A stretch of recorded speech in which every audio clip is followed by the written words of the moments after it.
everybody, I'm Ashley Owens, and I have the pleasure and the privilege to be interviewing Miss Tracy Petracchi, who we are talking about, do you feel overwhelmed with marketing? Here is your Monday morning motivation. Thank you so much for being here, Tracy. Thank you, Ashley. I am so excited to get started. Oh, let me give you some background about who you are, what you do, and what makes you awesome. So Miss Tracy is going to be talking about marketing and management. She is the president of Illustrated Designs and has well over 25 years of experience in both marketing and events. So her dad actually started Illustrated Designs about 52 years ago, and she took over when he retired 6 years ago. Illustrated Designs is proud to be a certified women-owned small business. The work that she does is with small and mid-sized market businesses with their graphic design, content, and event. So again, welcome, Ms. Tracy. How are you today? I am great, Ashley. How are you today? I'm just dandy. I've got my coffee and I'm good to go. But I am really interested in all of your marketing tactical tips, especially for Monday, because Monday is motivation. So should we be marketing now? Yeah, a lot of people are undecided. Should we be marketing ourselves right now? Should we be selling right now? And the quick answer is yes. Because in my opinion, the only time that you stop marketing is when you no longer want to be in business.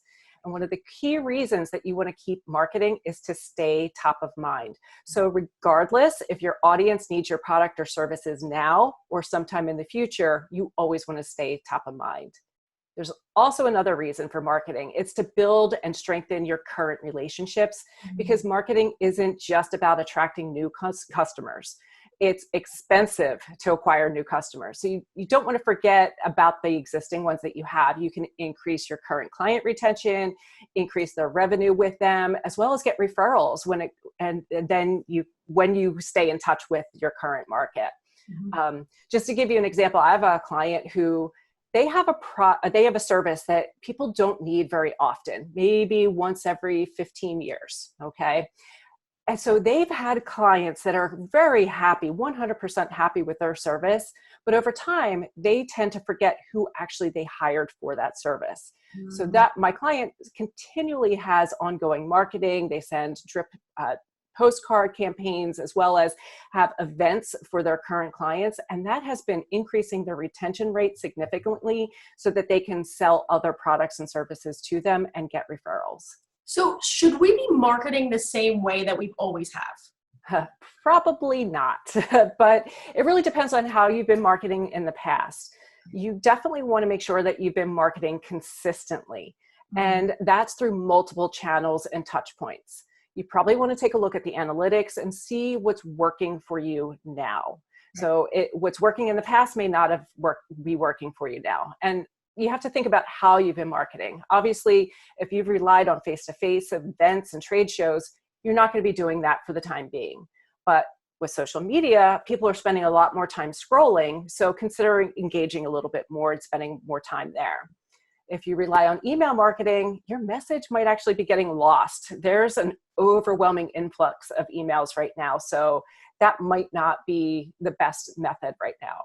Direct mail might work, but it really depends on your target audience. If you're selling B2B and those businesses aren't open right now, it doesn't make sense to be sending them something in the mail.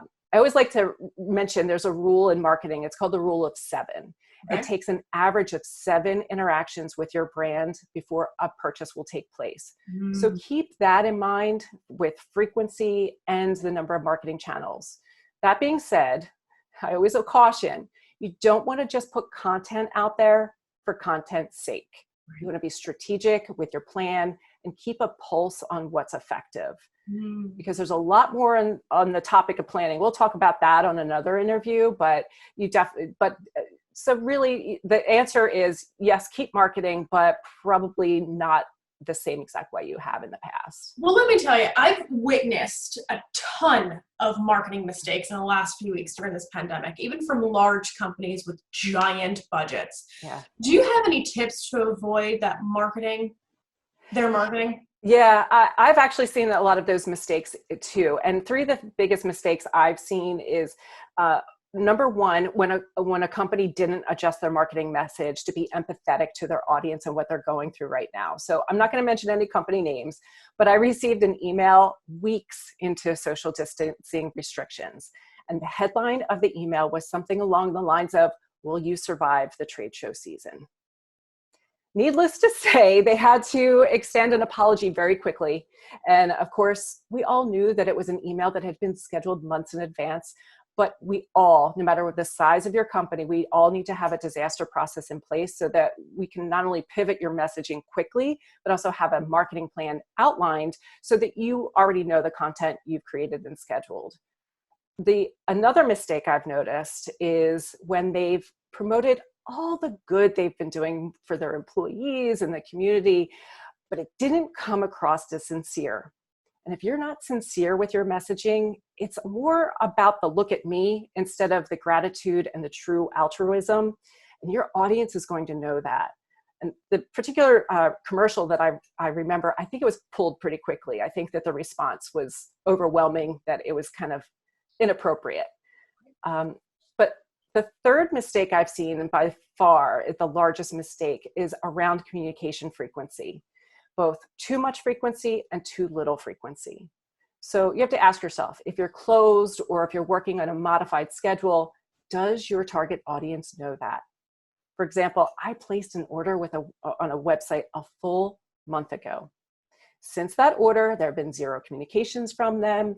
They've not said anything. There's no post on their website. There was nothing on the invoice. There was nothing, in an email to let me know how delayed they were, and I still haven't received the product.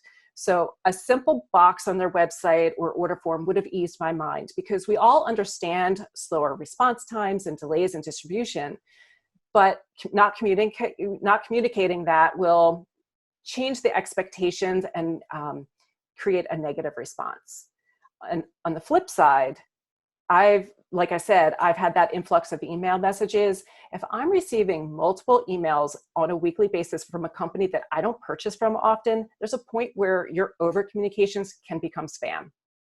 So that happy medium is a challenge to find, but if you're pushing out content for the sake of content, I'm just going to urge you to stop. Yeah. Make sure that you're sharing helpful and informative information. And that's always true, but even more so now. Wow. Well, we're coming to the end of this interview, but before we go, do you have any additional advice that you can share to our audience today? Yeah. Well, as a small business, I know that there's a lot of unknowns right now, and we can all just hope for the best and prepare for the worst. But always know that you're not alone. Right now, every small business owner I know is looking to give back and help other small businesses as much as we can. So reach out, connect, brainstorm together, bounce ideas off of each other. There's a reason that the hashtag Stronger Together is trending. So I'm happy to make introductions to anyone that I know that might also be able to help if it's not a topic that I'm familiar with, but obviously I'm also here to help you one-on-one. Well, that's actually a really great lead into some of the offers that you have right now. So what's going on right now? Well, we're trying something new, something I've never done before. I'm really excited. On Tuesday, May 12th at noon, I'm going to be running a free 30-minute marketing strategy session for small businesses. And during that time, I'm going to share some more strategic steps that help you with marketing your business right now and beyond. But I want to make sure that I'm going to have enough time to answer some of your questions, and I'm limiting the number of participants. So you definitely want to register right away to save your seat. Oh, goodness. I'm so glad we had a chance to do this today for your Monday marketing motivation. So please make sure you register for the May 12th at noon webinar with Miss Tracy of Illustrated Designs. Thank you very much. Have a great day, everybody. Bye.